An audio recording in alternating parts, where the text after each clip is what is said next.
صدري ويسر لي أمري واحلل عقدة من لساني يفقه قولي سبحانك لا علم لنا إلا ما علمتنا إنك أنت العليم الحكيم ولا حول ولا قوة إلا بالله العلي العظيم اللهم صل وسلم وبارك على سيدنا محمد الفاتح لما أغلق والخاتم لما سبق ناصر الحق بالحق والهادي إلى صراطك المستقيم صلى الله عليه وعلى آله وصحبه حق قدره ومقداره العظيم. Alhamdulillah, kita dah sampai di bumi Taif. InsyaAllah kita akan bercerita tentang Taif dan Rasulullah. Nanti kita berhenti di tempat makan nanti insyaAllah. Cumanya kita pada hari ini, pada saat ini, kita berada di satu masjid namanya Masjid Ibnu Abbas. Ibnu Abbas ni dia ialah anak menakan Rasulullah. Dia ialah sepupu Rasulullah. Ayahnya ialah Al-Abbas. Dia bernama Abdullah Ibnu Abbas. Di sejarah tahni daripada Ibnu Abbas lah. Jadi bila mana Nabi SAW pada saat dilahirkan Ibnu Abbas, maka Ibnu Abbas radhiyallahu taala anhu ni Nabi ludah ke dalam mulut dia. Nabi berdoa dengan Allahumma faqihu fid din wa 'allimhu ta'wil. Allah Tuhanku, bagilah dia faham perkara agama dan bagilah dia reti untuk mentakwil Al-Quran. Ini Ibnu Abbas. Jadi tahnik ni iaitu mencampurkan yang Nabi buat ialah mencampurkan ayat liuk dia dengan ayat liuk Ibnu Abbas yang masih baby pada ketika tu. Jadi bila mana kita amalkan amalan tahnik, jadi para ulama mentahnikkan seseorang anak itu mencampurkan ayat liuk dia dengan ayat liuk anak tu. Itu yang tahnik untuk mengambil keberkatan ulama, orang alim, orang soleh. Jadi insya-Allah mudah-mudahan anak-anak kita jadi anak yang baik-baik, anak yang soleh-soleh. Tu jangan tinggal amalan tahnik ni. Jadi alhamdulillah pada hari ini amalan tahnik yang orang dah mula tinggal, tapi orang-orang yang belajar, orang mengaji mengamalkan balik amalan tahnik ni. Insya-Allah kita akan jadi seperti mana orang yang mentahnik anak tu. Jadi insya-Allah kalau anak tu orang alim, kalau seorang yang soleh tu orang yang mentahnik tu orang alim, jadi anak kita akan jadi alim. Jadi kalau yang mentahnik itu orang soleh, anak kita akan jadi orang soleh. Inilah Ibnu Abbas radhiyallahu taala anhu. Ibnu Abbas di atas doa Nabi, Allahumma faqihu fid din wa 'allimhu ta'wil. Allah Tuhanku, bagilah dia faqih, reti perkara agama, masalah Sayyidina Muhammad, dan dia reti mentakwil Al-Quran wa 'allimhu ta'wil. Sampai Ibnu Abbas ni hebatnya, walaupun dia masih budak, dia masih remaja, tapi telah bersama dengan kibar as-sahabah, dengan sahabat-sahabat yang besar-besar, sebab mereka nak tumpang ilmu ataupun doa Rasulullah yang ada pada dia, pada Ibnu Abbas ni. Sehingga bila turun satu ayat, idza jaa nasrullahi wal fath wa ra'aitan nas yadkhuluna fi dinillahi afwaja.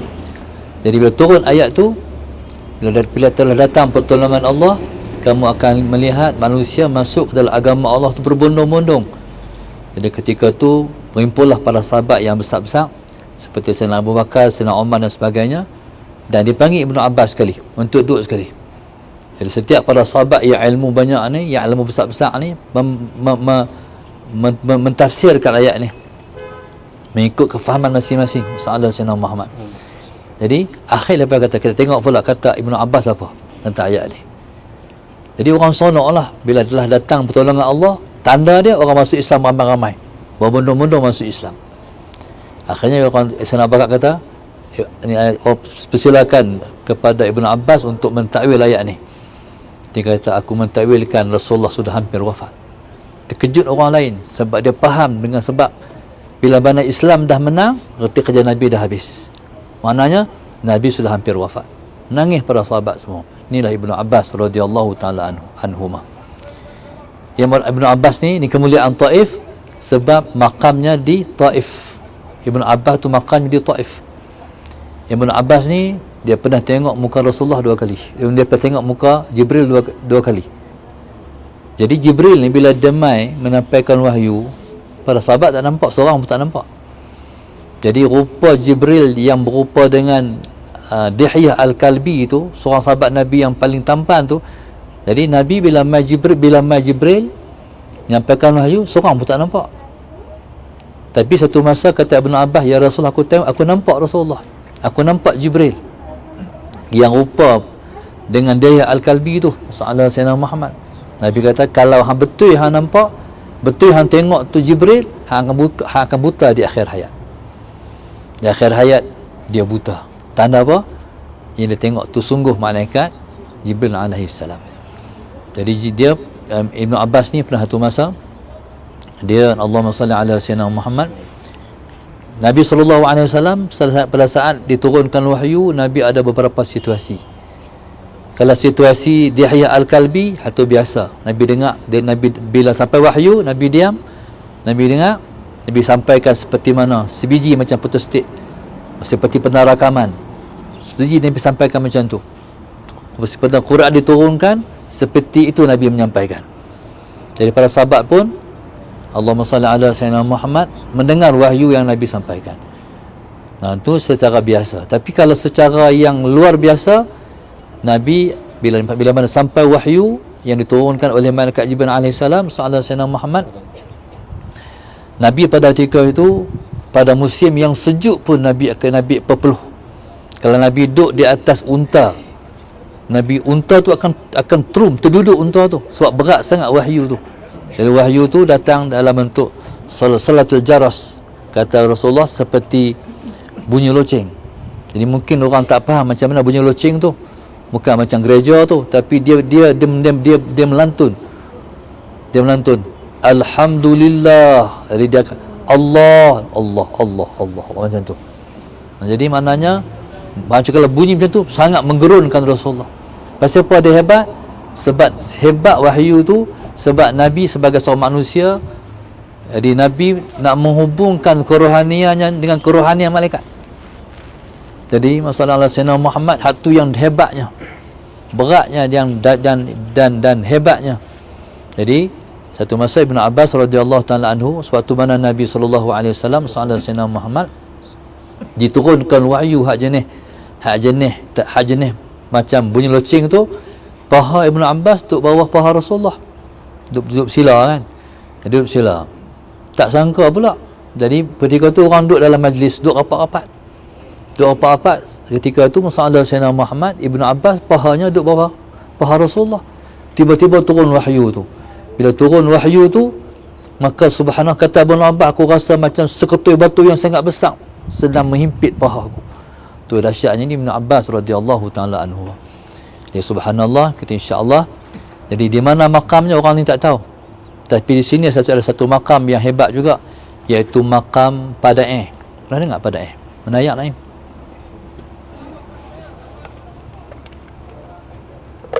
Bismillah.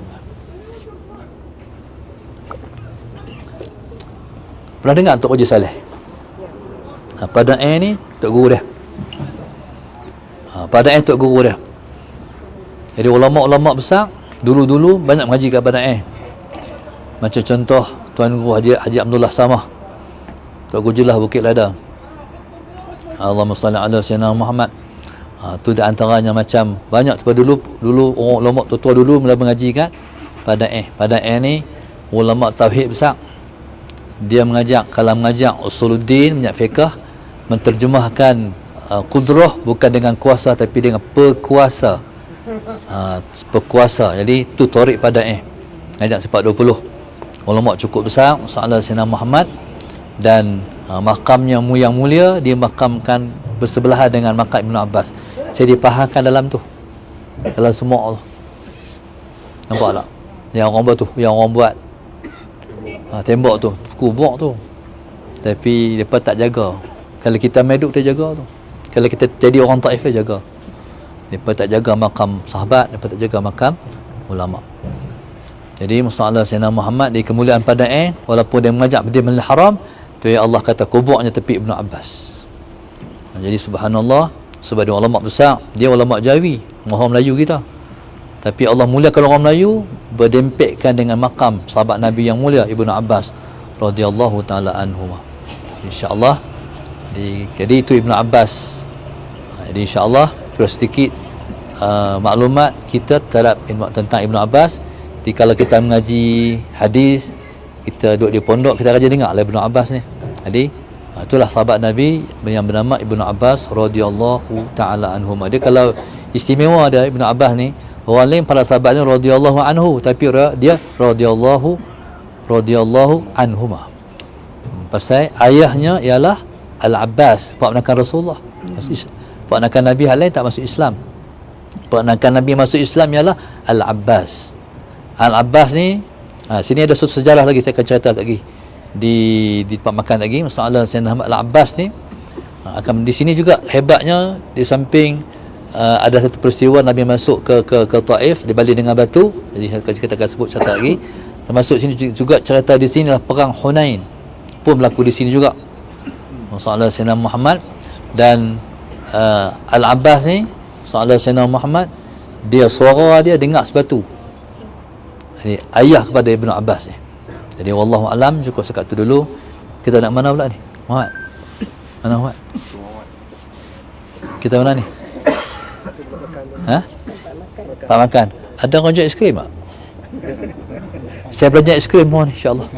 Kita beli tu, kita makan aiskrim sikit. Insya-Allah. Wallahu a'lam.